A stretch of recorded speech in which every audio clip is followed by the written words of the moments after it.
नमस्कार, आप देख रहे हैं खबर मीडिया। दोस्तों, आपको बता दें कि एनसीबी के द्वारा एक बड़ा खुलासा किया गया है और रिया के खिलाफ अभी तक जो चार्जशीट दायर की गई थी उसके पेज नंबर 10 पर ऐसा खुलासा है जिससे ये साफ हो जाएगा कि रिया चक्रवर्ती को कम से कम 10 साल और ज़्यादा से ज़्यादा 20 साल तक की सजा होना तय है।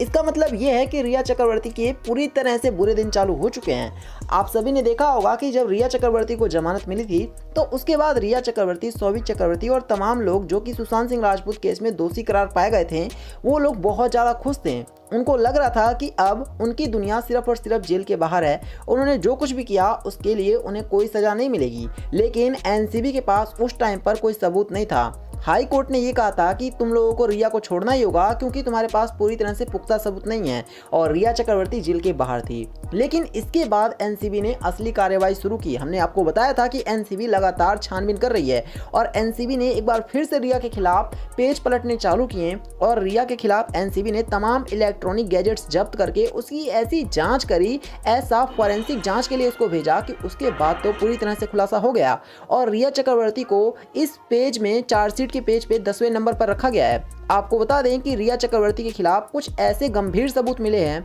जिसे देखने के बाद एनसीबी खुद ये कह रही है कि अब रिया चक्रवर्ती का दोबारा जेल से वापस आना बहुत मुश्किल होगा।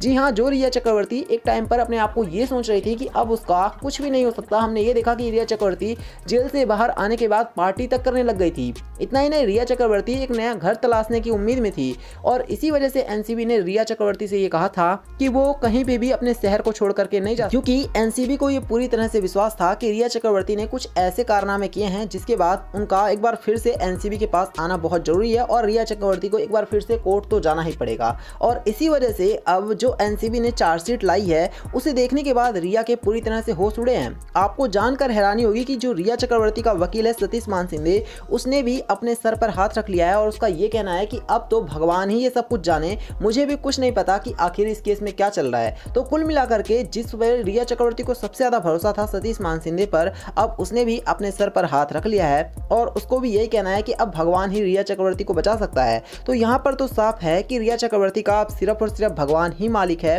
और एनसीबी पूरी तरह से कुछ ऐसे सबूत कलेक्ट कर चुकी है। एनसीबी ऑलरेडी रिया चक्रवर्ती को दोषी करार दे चुकी है। अब सिर्फ और सिर्फ कमी एक ही है कि हाई कोर्ट कब तक अपनी तरफ से बयान देता है और कब तक वो रिया चक्रवर्ती को दोषी करार देता है। अब ये मामला फिर से एक बार कोर्ट में जाने वाला है और जैसे ही सुप्रीम कोर्ट या फिर हाई कोर्ट रिया चक्रवर्ती को दोषी करार देता है उसके बाद इनका जेल जाना तय है और इसके बाद इनकी जमानत भी बहुत मुश्किल से होगी। यानी कि अब ये जेल से बाहर भी बहुत मुश्किल से आ पाएंगी क्योंकि ड्रग्स केस में पकड़ी गई हैं और आरोप ये भी लगे हैं कि सुशांत सिंह राजपूत को ड्रग्स देने में इनका बहुत बड़ा हाथ था। अब देखना है कि रिया चक्रवर्ती सामने आकर के कब तक इस पर बयान देती हैं, क्योंकि अभी तक एनसीबी ने अपनी तरफ से दूध का दूध और पानी का पानी कर दिया है। लेकिन रिया चक्रवर्ती का बयान काफी अहम रहेगा। देखना इंटरेस्टिंग होगा कि रिया चक्रवर्ती इस पर किस तरह से अब अपने आप को निर्दोष साबित करती हैं और साथ ही वो कैसे बताएंगे कि सुशांत सिंह राजपूत को उन्होंने ड्रग्स दिया भी था या फिर नहीं दिया था, क्योंकि एनसीबी ने तो साफ कर दिया है कि रिया ने कहीं ना कहीं सुशांत को ड्रग्स दिया था। तो आप हमें कमेंट करके बताना कि क्या रिया चक्रवर्ती अब 20 साल के लिए जेल जाएंगी। साथ ही वीडियो को लाइक करके शेयर करना और चैनल को सब्सक्राइब करना। धन्यवाद।